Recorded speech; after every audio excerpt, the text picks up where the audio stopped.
لیکن یہ کہ نماز پڑھ رہے ہیں خانہ کعبہ کی بجائے بیت المقدس کی طرف رخ کر کے. اس کے بعد 16-17 مہینے کے بعد قرآن مجید میں حکم آ گیا قد نرى تقلب وجهك في السماء فلنولينك قبلة ترضاها فول وجهك شطر المسجد الحرام.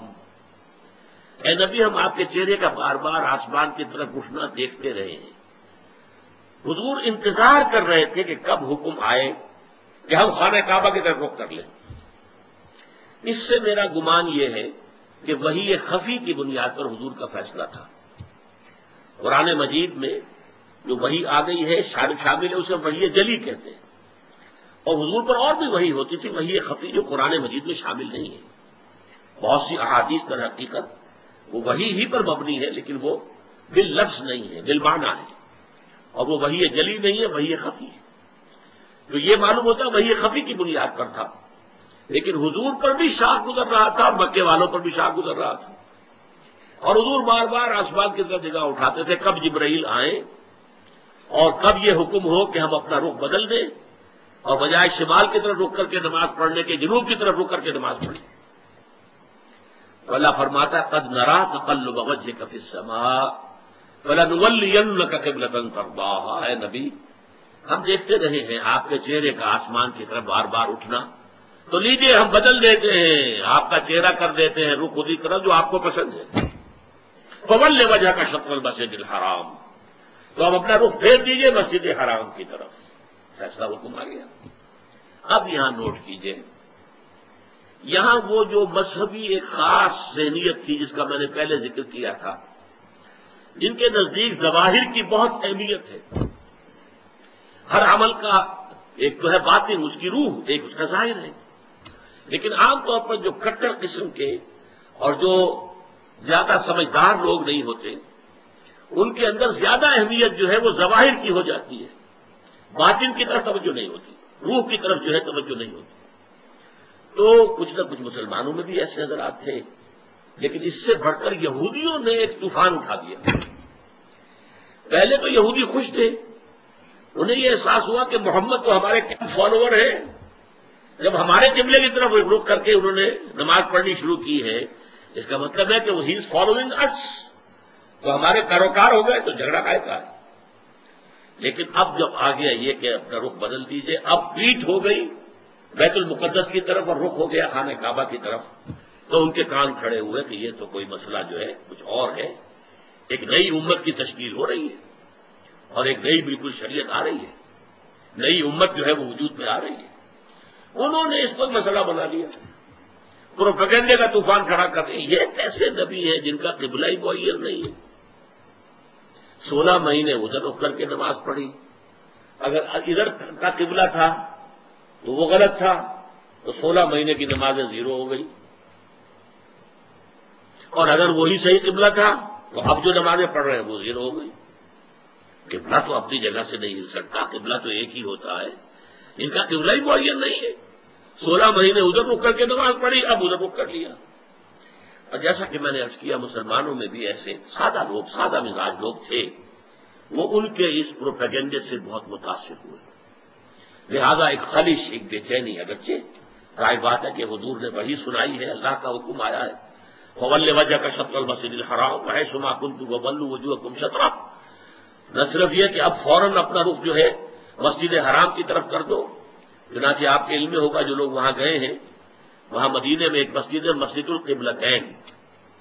حضور ایک خاص قبیلے میں گئے ہوئے تھے. ظہر کی نماز کا وقت وہاں آ گیا. وہاں کوئی دعوت طعام تھی. ظہر کا وقت آ گیا تو کھڑے ہو گئے نماز پڑھنے کے لیے. صحابہ پیچھے کھڑے ہیں. اسی دوران میں نماز کے دوران یہ آیات نازل ہوئی. حضور نے وہی قبلہ بدلا اپنا فول وجهك شطر المسجد الحرام. اب حکم الہی آنے کے بعد تو تاخیر 1 منٹ کی بھی جائز نہیں. تو فوراً آپ نے رخ بدل لیا اور تمام نمازیوں نے بھی رخ بدل لیا. اس لیے اس مسجد میں 2 طرف محرابیں بنی ہوئی ہیں. ایک محراب جو ہے وہ شمال کی طرف ہے بیت المقدس کی طرف اور ایک محراب ہے مکے کی طرف جنوب کی جانب. اسی لیے اس کو کہتے ہیں مسجد القبلتین 2 قبلوں والی مسجد. لیکن یہاں حکم یہ بھی ہے وَأَيْنَمَا تَكُونُوا فَوَجُّوا. جہاں کہیں بھی تم ہو فَوَلُّوا وُجُوهَكُمْ شَطْرَهُ. یا مسلمانوں جہاں کہیں بھی ہو اپنا رخ مسجد حرام کی طرف کرو۔ اب ظاہر بات ہے کہ اس پر جب عمل ہو گیا تو صحابہ نے عمل تو کیا، دل میں کچھ دغدغا رہا، کچھ پریشانی رہی، خاص طور پر یہ بات کہ اگر اصل قبلہ یہ تھا اور یہ ہے جو آج ہو گیا ہے تو پھر ہماری نمازوں کا کیا بنے گا؟ ہماری نمازیں 16 مہینے کی ضائع ہو گئی، غلط قبلے کی طرف پڑی نہیں۔ اسی لیے اسی مقام پر کہا گیا ہے وما کان اللہ لیضیع ایمانکم، نہیں اس وسوسے کو قریب نہ آنے دو۔ نماز تو عین ایمان ہے، نماز ضائع ہو گئی تو ایمان ضائع ہو گیا نہیں، اس وقت حکم وہ تھا اس پر عمل کرنا تقاضا تھا دین کا، اب حکم یہ ہے اب کس پر عمل کرنا تقاضا ہے دین کا، نہ وہ غلط تھا نہ یہ غلط ہے۔ تم کسی سمت سے نہ بند جاؤ، تم ظاہر کے ساتھ زیادہ جو ہے اپنے آپ کو وابستہ نہ کر دو۔ نماز کی اصل روح، دین کی اصل روح تو کیا ہے؟ اللہ پر ایمان، اللہ کا یقین، رسول کی اطاعت، رسول کا فرمان۔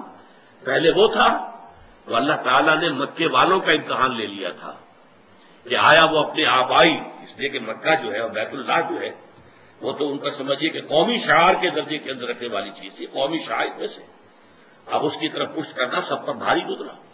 لیکن یہ کہ وہ رسول کے ساتھیوں کے پورے بدے ہوئے تھے تو جو حکم رسول کا وہ انہوں نے قبول کیا۔ اور اب ان لوگوں کے لیے امتحان آ گیا جو مدینے میں رہتے تھے اور یہود کے زیر اثر تھے، اور اس کی وجہ سے بیت المقدس کا مقام ان کی نگاہوں میں بہت اونچا تھا، اب اس کی طرف پیٹ کرنی پڑ رہی ہے، تو ان کے ایمان کا جو ہے وہ اللہ تعالیٰ نے امتحان لے لیا، اور تمام صحابہ جو ہیں دونوں امتحانوں میں ثابت قدم اور کامیاب ہوئے۔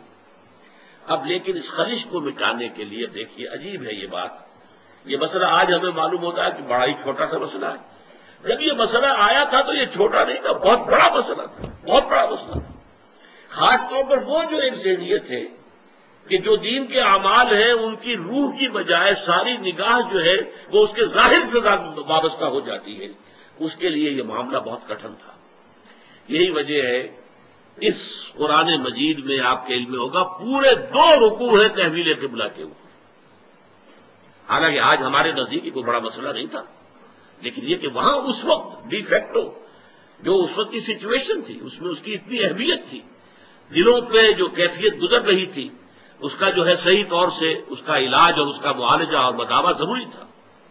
2 رکوع جو ہے رکوع 17واں اور 18واں دوسرے پارہ سیقول کے پہلے 2 رکوع خاص اسی پر ہے جس تکرار کے ساتھ فولوا وجوہکم شطرہ، فولوا وجوہکم شطرہ، اس سے 2 رکوع پہلے ایک بات کہی گئی، یہ آپ کو ملے گا 14ویں رکوع کے اندر وَلِلَّهِ الْمَشْرِقُ وَالْمَغْرِبُ فَأَيْنَمَا تُوَلُّوا فَثَمَّ وَجْهُ اللَّهِ۔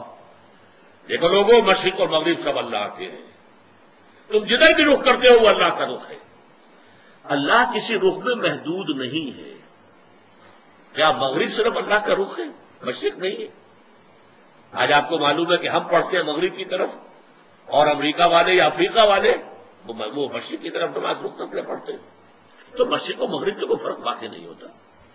اور دوسرے یہ کہ کوئی قبلے کی سمت معین کر دینا اس کا مطلب یہ نہیں اللہ اس سمت میں محدود ہے، بلکہ یہ تو تمہاری ہم آہنگی کے لیے، یکسانی کے لیے، یک رنگی کے لیے، ایسا نہ ہو کہ اب آپ کھڑے تو کسی کا رخ ادھر ہے، کسی کا رخ ادھر ہے، کسی کا ادھر ہے، کسی کا ادھر ہے، یہ نہیں، سب ایک رخ میں کھڑے ہوئے ہوں، صفیں بندھی ہوئی ہو، دیکھنے والا جو ہے کوئی شخص اگر آ جائے اچانک وہ بھی اس سے متاثر ہوتا ہے۔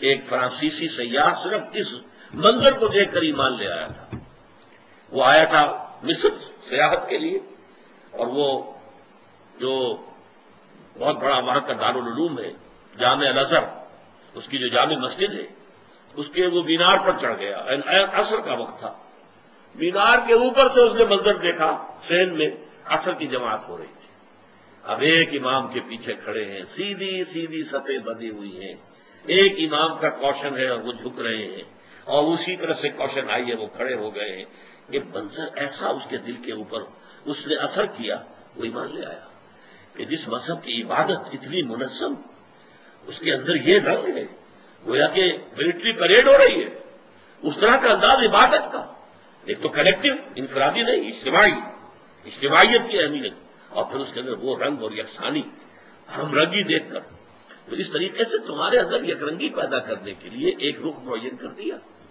اس کا یہ مطلب ہے اللہ اسی رخ میں ہے